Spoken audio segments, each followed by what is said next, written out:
Claire Crawford joins us from the ozone.net. Join her there and her podcast with Joe Dexter. Oh, hail no. JT Barrett.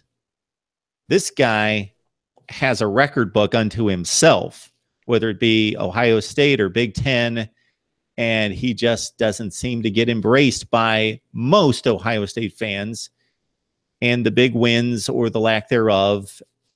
And I always challenge people on what they categorize as big wins. Seems to be the problem with his legacy, at least his current legacy. Where do you stand on that? So he's won a school record 37 games. He has shown not just mental toughness, not just leadership, physical toughness. When we watched JT Barrett in that Big Ten championship game against Wisconsin just a couple weeks ago, days after having knee surgery, go out and not just be a gamer, but lead his team. His stats weren't flashy. It was nothing to write home about. I think he was 12 for 26. But the fact that he got the job done is what fans should be concerned with. JT Barrett got the job done. And again, I think, you and I have talked before, JT Barrett could go out there and be the drum major and be the quarterback and save somebody's life and earn his PhD in 3.5 years and break every record in the record book. And there are people that are just not going to be JT Barrett fans and that are always going to be looking for what's better. And to think that the grass is greener right now is foolish. He, as far as we know, JT's health is progressing, and it's not just the fact that he's a senior that he's going to be starting. I think Urban Meyer is not going to wage his paycheck on being just it being a loyalty thing. There are plenty of seniors on that team that didn't get as much playing time, and it's because he's wanting to put the best players on the field at all times. And the good news is about this break, the players have had the opportunity, the younger players have had the opportunity to not just be the scout team, but actually be running Ohio State plays. So it's good for the depth of the team and for the future, but make no mistake about it, JT Barrett will be the quarterback in the Cotton Bowl versus USC. And whether you like it or not, he's proven to get it done. So, Claire, we've seen JT Barrett play as much quarterback as just about anyone in college football over the last several years. He did have the time against Cardinal Jones, which he lost the job out of the gate in 2015, so he didn't play much early in the season. Then he took the reins when the offense struggled. Of course, he missed the playoffs in 2014. And other than that, he's been the starting quarterback. So I understand your defense of him. I think it's well stated. I think it's justified because there's more to quarterback play than just the stat sheet. I also would like you, based on watching him and then based on watching several other capable, if not great quarterbacks on the other side, and we'll see another one coming up in the Cotton Bowl, a guy that's going to be the top pick in the draft, most likely. How would you rate JT Barrett against the better quarterbacks that Ohio State's faced since he took the job week 1, 2014? So if we're talking skill set versus skill set, we've seen quarterbacks with better arms. I think there is no secret that JT Barrett does not have a cannon for an arm, but I think he makes smart decisions. And he has thrown very little as far as interceptions are concerned. So I think he stacks up very well with that, as opposed to someone who's out there kind of like a gunslinger, like a Baker Mayfield, even winning the Heisman, has not always been terribly careful with the ball. I would say JT Barrett is a better runner, but I would say that his skill set has not developed as much in that department because I think, honestly, Urban Meyer was preparing him for what fits best in his offense.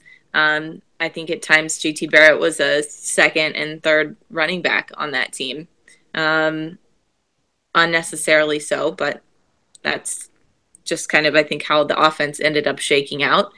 JT Barrett, I believe, holds on to the ball a little bit longer than he needs to.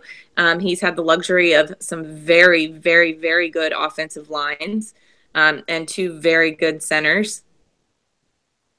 And so I think because of that luxury, it has kind of bolstered some of his stats, and he will never take anything away from his offensive line. He'll never take credit for any of that. I'm sure he'll give all the love to his offensive line. But there are certainly quarterbacks right now that have better skill sets with lesser offensive lines. As far as leadership is concerned, that's kind of not something that you can tangibly measure, but I know that Urban Meyer speaks very, very, very highly of it. And I think that's an extremely important thing to have on the field. So we're going to give him a good grade for decision-making, leadership, ability to be mobile, and we're going to give him like a C for holding on to the ball a little bit too long. I think that kind of dovetails into him being kind of careful with football. I get the full report card there. Well done. Thank you. I didn't go into footwork and mechanics. Well done. Well done. JT Barrett has nothing to be ashamed of. He's done an exceptional job as the Ohio State quarterback. Yes, he has had bad games, as everyone else has. I think that Cardale Jones' skill set in just heaving it downfield, and with Michael Thomas and Devin Smith, and that dynamic that proved a point of comparison in Cardale Jones and his success and that magical run versus then JT Barrett, who also, people forget, Michigan State, that game in 2014 on the road, which they beat a team, and I believe that was the last time that they were an underdog in a regular season game. JT Barrett had an exceptional game and utilized those same receivers downfield that people forget about that effort. And then Cardale Jones takes his place, and the skill set just matched with what Michael Thomas and especially Devin Smith did well. And then you contrast that to JT Barrett coming back in the lineup, and then once Smith and Jalen Marshall, to a lesser extent, and Thomas moved on to the NFL, then the receiving core, despite the high recruiting rankings, just never gave him quite the support that the previous guys did. Even Noah Brown, I think, underachieved for what was expected of him. And he came back from a devastating injury. So you can't take too much away from Noah Brown. But yeah, I agree. I think that wide receiver core was really hyped up after that and didn't quite live up to their expectations. And we saw what happened this year when they finally started clicking, and we were wondering, we were kind of pointing fingers in all directions. Who is to blame here with the passing game? Is it play calling? Is it wide receivers and their routes? And honestly, the thing that I think, if we're paying close enough attention this year, is that JT Barrett does a great job of spreading the ball around. He's not got anybody that KJ Hill, I think, is the biggest surprise. He ended up leading the team in receptions this year. I think he even surprised himself. He was like, wait, me? I'm even kind of like sharing reps with Paris. And he really thought that he didn't know. So it kind of goes to show you that they do a great job, not just by play calling, but by JT checking down and not really targeting one specific receiver. And it's difficult for defenses to plan for that. And I think that's what USC is going to kind of struggle with a little bit going forward in the Cotton Bowl. But you can put some of that on JT's plate as well and say that he was responsible for spreading the ball around evenly as well. I think this is a mark of not just the Ohio State fan base, but any fan base. There's a portion of fans that just watch their team, just watch their games, and they don't really absorb what's going on with the other team at the same time. They're just watching their team, their offense, their defense, and don't take a whole lot away from what they're seeing on the other side. And then they don't watch other college football games. Watch other college football games.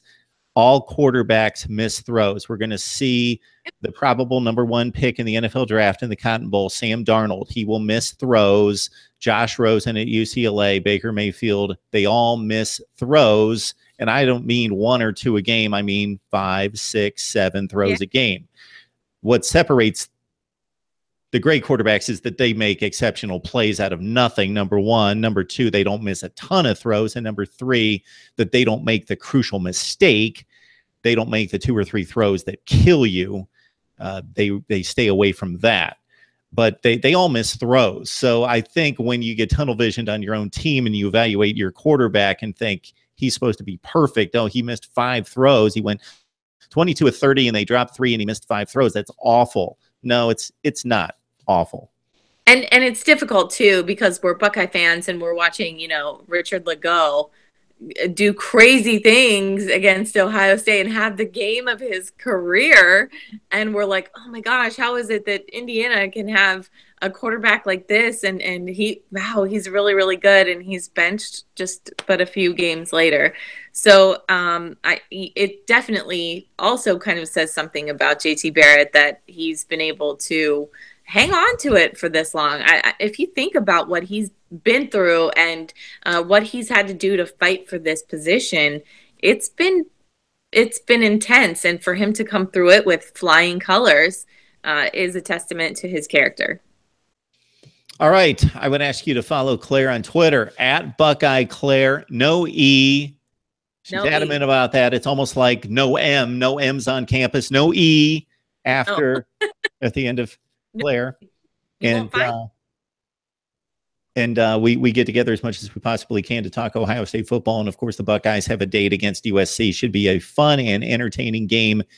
And if you're into marquee wins against big programs in big games, and I know for some people it doesn't matter, but you remember bowl games. I'm just saying, people remember bowl games, and you want to have that bragging rights chip against any major fan base across the country. So Claire and I will get together soon and talk some more Cotton Bowl and whatever else is going on with Ohio State football. Claire, always enjoyed the discussion.